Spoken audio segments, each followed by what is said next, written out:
Hello and welcome back, friends. In this video, we'll talk about John Keats and his poem Ode to Autumn. Let's understand a few things about John Keats. Keats was a British romantic poet. He is regarded as the second generation romantic poet along with Shelley and Byron. He was born in 1795. His parents had died when he was a child. He suffered from tuberculosis and went to Italy, but that didn't help him. He died on February 17, 1821. Though he was a medical student, he took on to write poetry. He is regarded as one of the best known romantic poets. Some of his famous poems are Ode on a Grecian Urn, Ode on Indolence, Ode to a Nightingale, Ode to Psyche, Ode to Autumn, and Ode on Melancholy. His other famous poems are La Belle Dame Sans Mercy, Hyperion, Endymion, Bright Star, On First Looking into Chapman's Homer, Lamia, Isabella, and Eve of St. Agnes. Ode to Autumn. Ode to Autumn is one of the famous poems written by John Keats. What is a ode? Ode is a serious and dignified composition. It has Greek origin. It has been developed from lyric. It has rhyme and its length is equal to that of the lyric proper or even less than that. Some of the distinguishing characteristics of an ode are: it is an addressed poem, it has exalted subject matter and elevated tone and style, it is no longer in length than the lyric proper, and thematically it deals with some public events, nation jubilee, or death of some important person. There are types of odes. Dorian and Pindaric ode are the types of odes. The Greek ode had two forms, Dorian and Lesbian, which are also called Pindaric and Horatian, respectively. What are the characteristics of Dorian ode? Dorian ode was a choric song. It was sung to the accompaniment of a dance. Its structure was borrowed from the movements of the dancers, and it consisted of three parts to be repeated. These three parts of the Dorian ode are strophe, a stanza form during the recitation of which the dancers made a turn from right to the left. The second is antistrophe. It is similar stanza form during the recitation of which the dancers made a counter turn from left to the right. And the third is epode, a third stanza form different in structure from the previous two, during the recitation of which all the dancers stood still. That was epode. As it was brilliantly used by the Greek poet Pindar, it is usually known as Pindaric ode. Now let us try to understand the Lesbian or Horatian ode. The Lesbian ode was simpler in form than Pindaric ode. It has therefore proved easier to imitate. Its characteristics are a number of short stanzas similar in length and arrangement, direct and dignified treatment, and clearly developed thought. It was popularized in Latin by two great Roman writers, Horace and Catullus. The works of Horace in particular served as a model to English imitators, therefore it is also known as Horatian ode. Most of the English odes are neither Pindaric nor Horatian, therefore English ode is different variety of odes. Now let's move on and try to understand the poem Ode to Autumn. Look at the title, Ode to Autumn. Ode, it is an ode. As it is an ode, we have tried to understand what the ode actually is. And as it is addressed to autumn, because ode is an address to poem, as it is an address to the season autumn, it is Ode to Autumn. Now what is autumn? Autumn is one of the four seasons in England. There are four seasons: spring, summer, autumn, and winter. Spring lasts from March to May, summer from June to August, and autumn from September to November, and winter from December to February. I'm talking about seasons in the context of England, remember? Let's start understanding the text. Season of mists and mellow fruitfulness. See the first line, season of mists and mellow fruitfulness.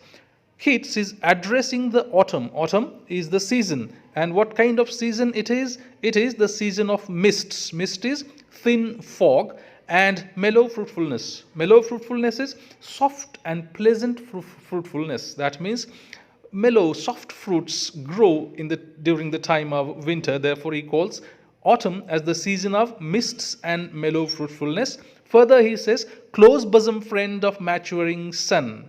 And autumn is also the close bosom friend. Bosom friend, a very close friend of maturing sun. Of sun. What kind of sun? Maturing sun. Now, maturing sun has two different meanings here. Maturing sun means sun that matures the fruits and grains and everything. And another meaning can be sun itself is maturing because it is heading towards the end of the year. Therefore, it can also be considered as maturing sun in both the contexts. Okay, so season of mists and mellow fruitfulness, close bosom friend of the maturing sun, conspiring with him how to load and bless. Conspiring with him, conspiring, planning secretly with him. Him means sun. Planning secretly with sun how to load and bless. What? With fruits the vines. How to load and bless the vines with fruits. Vines, creeper plants. How to load and bless with fruits the vines that round the thatch eaves run. What kind of vines? Vines that run round the thatch eaves. What are the thatch eaves? Thatch eaves are the roofs made from straws and other natural material. So it loads and blesses the vines that run round the thatch eaves. What? Autumn. Autumn conspires with the sun and load and bless the vines with fruits. Which vines? Vines that run round the thatch eaves. Okay. To bend with apples the mossed cottage trees. To bend with apples the mossed cottage trees. Mossed, algae grown trees by the cottage side. Cottage trees, trees grown by the side of the cottage. So, to bend with apples, mossed cottage trees. Mossed is algae grown and cottage trees are trees by the side of the cottage. Okay, to bend with apples the mossed cottage trees and fill all fruit with ripeness to the core. And fill all the fruit with ripeness. Ripeness is quality of being ready to be collected for eating or quality of being ready to be eaten. So, and fill all the fruit with ripeness to the core, to swell the gourd and plump the hazel shells. To swell the gourd, how to swell? Gourd is swollen. To swell the gourd, to make it big, fat. And plump also make it fat. Plump the hazel shells, hazelnuts, hazel shells with sweet kernels. What does it do? It swell the gourd and plump the hazel shells with sweet kernel. Kernel is the innermost part of the nut. So it swells the gourd and plumps the hazel shell with sweet kernel. And for what? To set budding more. Budding, to set more buds on the plants or the flowers. To set budding more and still more. Later, flowers for the bees. If budding is set more, there will be flowers and these flowers will be used by the bees. So later, flowers for the bees until they think. Until bees think warm days will never cease. How long? Until the bees think that these warm days will never come to any end. Ceases, come to any end. So until they think warm days will never come to any end. Why? For summer has, because summer has overbrimmed their clammy cells. For summer has overbrimmed their clammy cells. Clammy, slightly wet and sticky cells. So bees are happy. They are getting the nectar out of the flowers and this nectar can be preserved for the days to come. So that is what autumn is trying to do. If you try to understand, poet is trying to personify the season autumn here. Who hath not seen thee oft amid thy store?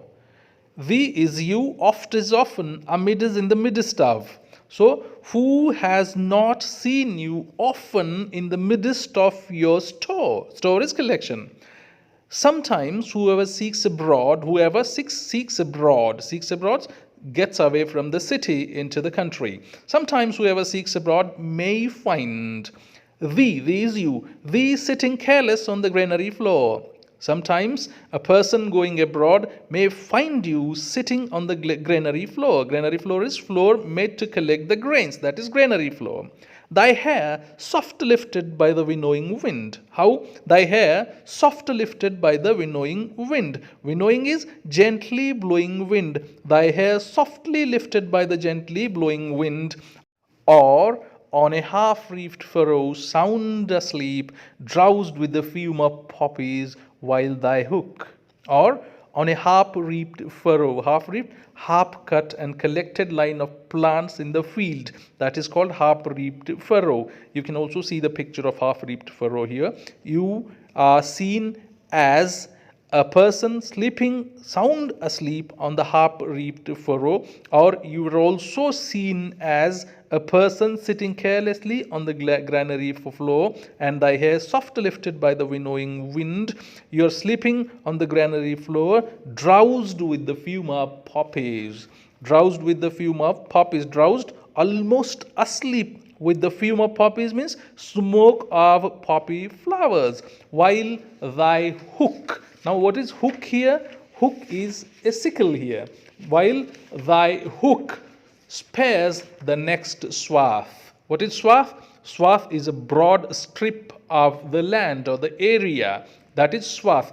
Thy hook spares the next swath and all its twined flowers. And all its twined flowers. Twined, interwoven into one another, interwoven into each other. These are called twined flowers. Thy hook spares the next swath and all its twined flowers. And sometimes, like a gleaner, thou dost keep steady thy leaden head across a brook. And sometimes, what do? Like a gleaner. What is gleaner? Gleaner is a person who gathers things in small pieces. Like a gleaner, like that gatherer, you dost keep steady thy head. What do you keep steady? You keep your steady, thy head. What kind of head it is? Leaden. Leaden is loaded head across a brook. Across a brook. Or by a cedar press with patient look. Or by a cider press with patient look. Cider press, it is a machine. Press is a machine. Machine to crush apples to make cider. That is called cider press. Or by a cider press with patient look, thou watchest the last oozing hours by hours. And what do? You keep on watching. What do you watch? You watch the last oozings. Oozings, slow passing of the things. So thou watchest the last oozings hours by hours. Where are the songs of spring? Aye, where are they? Now, poet is asking the question, where are the songs of spring? Because there are plenty of songs in spring, and we've also heard a lot about the springs. There are plenty of poems written about the spring season. So, poet is asking a question, where are the songs of spring? Aye, where are they? Think not of them, thou hast thy music too. Poet says, let us not think about those songs of spring, because think not of them, because you have your music too. You too have your own music. Autumn, you too have your own music. Thou hast thy music too. While barred clouds bloom the soft dying day. When? While barred clouds with the colors and light that form the bars, that is called barred clouds. While barred clouds bloom the soft dying day. What is soft dying day? Gradually setting sun. It blooms the gradually setting sun. What blooms? The barred clouds bloom the gradually setting sun and touch the stubble plains with rosy hue. And what do? Touch the stubble plains. Stubble plains, harvested plains. Plains that are being harvested, and touch the stubble plains with rosy hue. Rosy hue, pink color, and touch those stubble plains with rosy hue. Then in a wailful choir. What is wailful choir? Wailful choir is a mournful song. In a wailful choir, in a mournful song, the small gnats moan. Small gnats? Small flying insects. Gnats are the small flying insects. They moan among the river sallows borne aloft. And where do they do so? They do it among the river sallows. Sallow is a shrubby willow tree. Shrubby willow tree, small shrubby willow tree that is called shallow. And among the river sallows borne aloft. Borne, carried aloft. Aloft is high, carried high. That means gnats, what do? They come down and they go up in the air. That is the process. And they sing a song like a wailful choir. Or sinking as the light wind lives or dies. Or sinking, coming down like a light wind lives or dies, as if wind comes and goes. Sinking like a light wind lives or dies, and full grown lambs loud bleat from the hilly bone. Hedge crickets sing, and now with treble soft, the redbreast whistles from the garden croft. Hedge crickets, hedge is raw bushes, and crickets are the insects. So hedge crickets sing, and now with the treble soft. What is treble soft? Soft, highest musical beat, that is highest pitched melodious sound. Hedge crickets sing, and now with the treble soft, the redbreast. Redbreast is the bird with the red breast, that is called redbreast. See the picture also. The redbreast whistles from the garden croft. Garden croft, the small part adjacent to the garden, that is called croft. So the garden croft, the redbreast whistles from a garden croft, and gathering swallows twitter in the skies. And gathering, coming together. Swallows is again a bird. You can see the picture of this bird. The gathering swallows twitter, twitter, make their tweeting sound in the skies. This is the end of the poem. In the next video, we'll talk about the analysis of the poem. Thank you very much for watching.